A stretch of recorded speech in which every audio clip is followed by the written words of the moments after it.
So there's been a lot of news about GameStop, hedge funds losing billions of dollars, Wall Street bets. Well, what's going on? So I'm going to explain this to you like you're 5. Thank you, Michael Scott. You're a gentleman and a scholar. So how does typical stocks work? Well, let's make it simple. If a stock is worth $5 and it goes up to $10, well, if you bought it at 5 and sell it at 10, you made $5. What makes the stock go up? Well, demand. More people want to buy it, the more they're willing to pay, the stock price goes up. So what's this about shorting? Shorting is when you think that the stock is going to do the opposite and going to go down. So what happens is, let's pretend that you own a stock of GameStop, but I think it's going to go down. So what I do is I say, hey, can I borrow that stock? And you're like, sure. So you give it to me. Now, of course, you're going to charge me interest because, you're not going to do this out of the kindness of your heart, right? So when I borrow the stock, I instantly sell it for $5 because that's how much it's worth. But when it goes down, I still owe you a stock, right? So when it goes down and it's worth $3 now, I can go buy that stock for $3. Here it is. And then I still have $2 left over. Now, since I owe you the stock, here you go. My obligation to you is fulfilled, and I end up having $2 in the end. So what happens when things go wrong? This is when covering comes into play. So I borrowed that stock from you, right? I sold it for $5, but the price goes up to $10 now. Well, what do? I still owe you that stock. So to give you that stock back, I would have to take the $5 here plus 5 of my own to buy that share to give it back to you.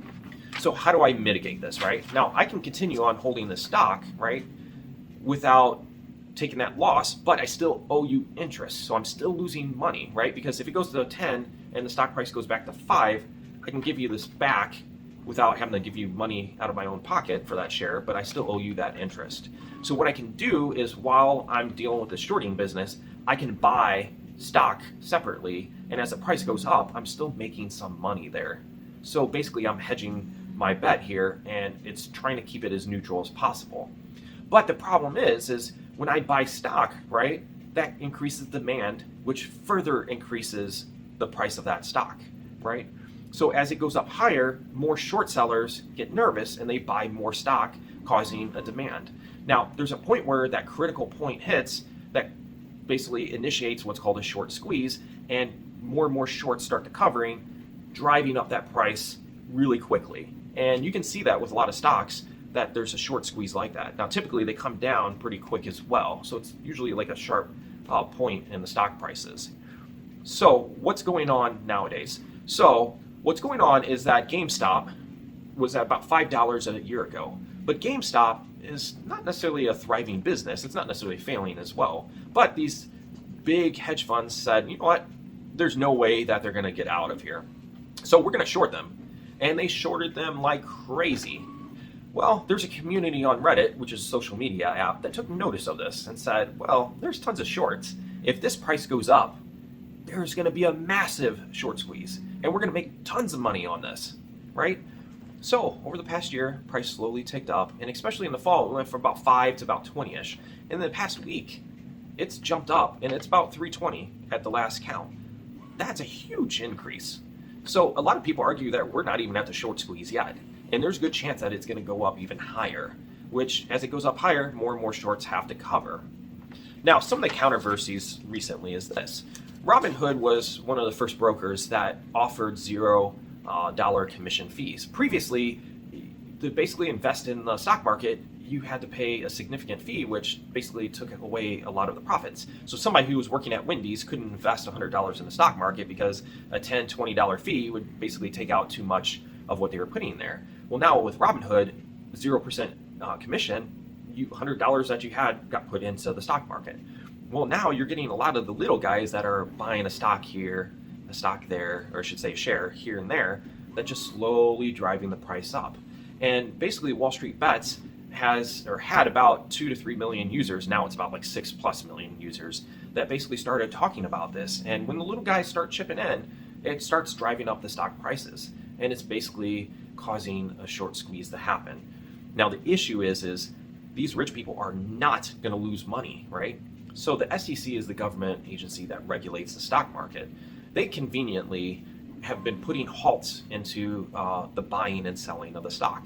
Now, they do this oftentimes when there's quick loss in a stock or even going up to basically prevent something just to go too wild. The problem is that they kept on halting it when it was going up, like nearly the entire time. And that really does kill a rally. Well, who does that benefit? Well, it's not the Wall Street Bets users. Guess who it benefited? It benefited the hedge funds that were losing tons of money. Now, the other issue is a lot of these brokers, like Robinhood, basically said, you know what, due to the volatility, we're going to limit buying, or actually, in some cases, banned it completely, but we're going to allow you to sell. Well, what happens to the stock price? If nobody can buy, there's no demand, and it's not going to go up. And if everybody starts selling, which is the only thing you could do, the stock price is going to go down. Well, who does that benefit? It benefits, obviously, the hedge funds and not the little guys like Wall Street Bets. Now, it's not just completely that they were doing it to help the big guys, but it was also some things on the back end where they had some issues with some of their financials. But that's a whole different topic. So hopefully this brought you to the point where now you have an idea of what's going on here. And when you read these news stories, you can basically take this information and understand what they're saying. Now watch out, there's a lot of money that's invested in the short selling, and they don't want you to think that there's a benefit to this. The thing is there's other stocks out there. AMC is another one that has heavy short sailing going on, and a lot of these little guys are taking notice of that. Other ones include BlackBerry and Nokia are other stocks. So those are other things to look at. So hopefully if you've invested in GME, GameStop, we'll see you on the moon.